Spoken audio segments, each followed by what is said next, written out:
Hello one and all, welcome to another online video by Einstein Academy. In this video, we'll be looking at the last learning outcome from the topic of the gaseous state from the JCH2 chemistry syllabus as we wrap up this topic from the JCH2 chemistry syllabus. So on to the learning outcome, the final learning outcome, candidates should be able to use Dalton's law to determine the partial pressures of gases in a mixture. Okay, so we first have to define what is a partial pressure. So partial pressure is the pressure of a gas that would be exerted if it was alone occupied in a container. Each gas exerts its own pressure in a mixture of gases. Okay, so let's try to understand what this means, right? For example, if we have a container, right, and then we have two different gases in the container. Okay, so as I'm going to indicate this with like circles and triangles. Okay, and basically like the circles is like the first type of gas, and the triangle will be the second type of gas. Okay, so if we have this picture, then basically partial pressure of the first type of gas would be the pressure that the gas would exert if the circle alone occupied the container. And the thing, how ideal gases works, right, is that in a container, each gas will exert its own pressure in a mixture of gases.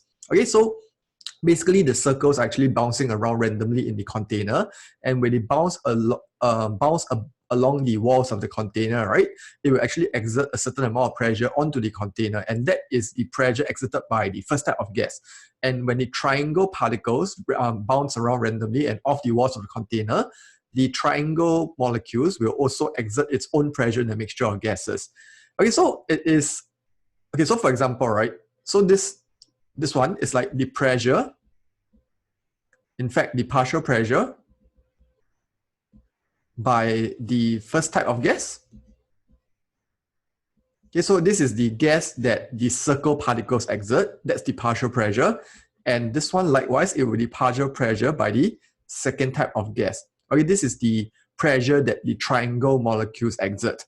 And I hope that is very obvious to everybody out there, right? If I take the partial pressure of the pressure caused by the circle molecules and I add it to the partial pressure that is caused by the triangle molecules, right, I would get the total pressure on the entire container.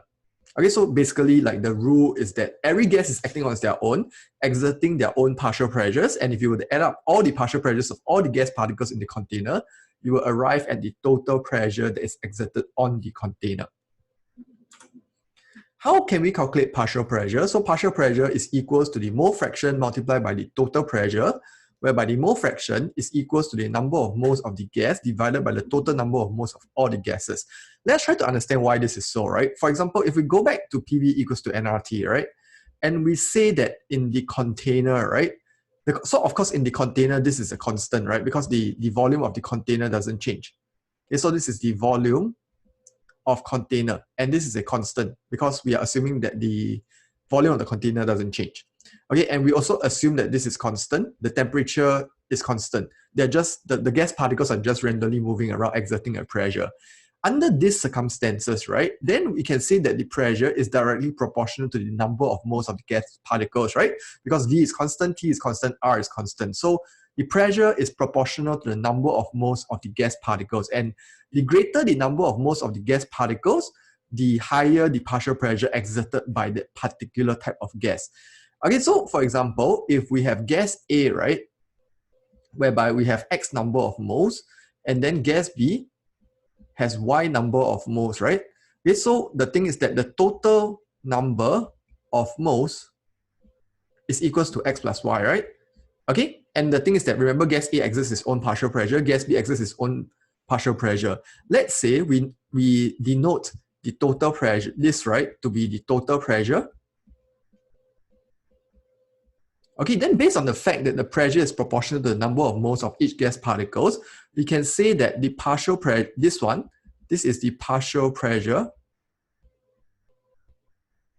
of gas A, can be calculated by taking the number of moles, okay, whereby this is like the number, oh sorry, not NT, NA, number of moles of gas A over the total number of moles, Okay, sorry, let me just like rewrite this here so that it's clearer. Okay, Na, the number of moles of gas A, divided by the total number of moles multiplied by the total pressure. Okay, it's like the fraction of the number of moles of A multiplied by the total pressure will give you the partial pressure of A. Okay, what fraction of the total pressure is created by gas A? Okay, that will give you the partial pressure.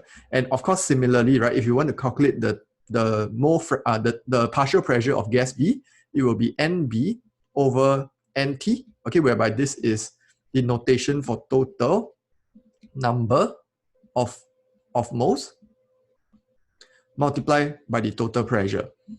Okay, and what I'm going to do, right, is I'm going to take this, right, is the partial pressure of B, and this is the partial pressure of A, right? So I'm going to add these two up. Okay, and notice what happens when I add two up, right? If I take the number of moles of B divided by the total pressure multiplied by the number of moles of B divided by the total number of moles multiplied by the total pressure, and I add it to the number of moles of A to the total number of moles multiplied by the total pressure. Okay, so this one is the partial pressure of A. This one is the partial pressure of B. Okay, if I add these two up, right, what am I going to get, right? You see, what I'm going to get is this. I can factorize out the total number of moles, and I will get NB plus NA over N total, right? But the total number of moles is NB plus NA, right? Okay, I mean to write it out explicitly, NB plus NA over NB plus NA, right? Okay, so like I hope that we can all see that these two will cancel and we get the total pressure. Okay, proving that it is true that if we calculate things like this, right, if we add the partial pressures of A to the partial pressure of gas B, we will get the total pressure. Okay, so again, the way to calculate partial pressure is to take the mole fraction of that gas that if you want to calculate the partial pressure of gas A, then you take the mole fraction of gas A multiplied by the total pressure, whereby the mole fraction of gas A is the number of moles of gas A divided by total number of moles of all the gases that's in that system. Okay, that's the way to calculate partial pressures. And what is Dalton's law? Dalton's law is actually something that I've mentioned before. It says that if you have a mixture of unreacting gases, the gases don't react, they're only bouncing. All they're doing is that they're randomly bouncing off the walls of the container, each exerting their own partial pressures. The total pressure of the entire container will be equal to the sum of the partial pressures of all the gases in the mixture. Okay, so this is like something that I've mentioned over and over again. Okay, so that's Dalton's law. Okay, so let's try one simple question on which is from a A-level textbook guide. So I've taken it from here. So based on this question, there's a mixture of gases at 200 kilopascal. This is the total pressure. And there's 50% NH3, 30% H2, and 20% N2 by volume. Okay, calculate the partial pressures of each gas. Okay, so based on this, right, if we were to find the mole fraction of NH3 will be equals to half. Okay, because like it's 50% of NH3. And similarly, the mole fraction of NH3 is half. The mole fraction of H2 is 30%. Okay, so it's 3 over 10. And the mole fraction of N2 is equals to 1/5. Okay, so basically, right, the partial pressure of NH3 will be equals to the mole fraction, but in this case, the mole fraction is also the volume fraction. Okay, like half multiplied by 200 kilopascal, which is equals to 100 kilopascal. Okay, the mole fraction of H2, the partial pressure of H2 is equals to 3 over 10 multiplied by the total pressure, and this will be equals to 60 kilopascal. And the partial pressure of N2 will be equals to 1/5 multiplied by 200 kilopascal, which is equals to 40 kilopascal. And I hope that we understand that if we add this number, right, to this number, right, we will get 200 kilopascal, which is the total pressure of the system. Okay, I hope that basically clears it up. Okay, on how can we apply Dalton's law, which is basically what this learning outcome is about. Use Dalton's law to determine the partial pressures of gases in a mixture. Okay, so with that, I end the entire series on the topic of gaseous state from the subject of JCH2 chemistry syllabus. If you have any difficulties understanding any of the content or the questions that I've shared, or anything that you just want to clear up with me, please do drop it in the comment section. I will have a look at them, and probably I can make a video again to address all the misunderstandings or troubles that students have difficulties with. If you like this video, just hit the like and subscribe button, and I'll see you again for another video by Einstein Academy. Thanks for tuning in, and see you again.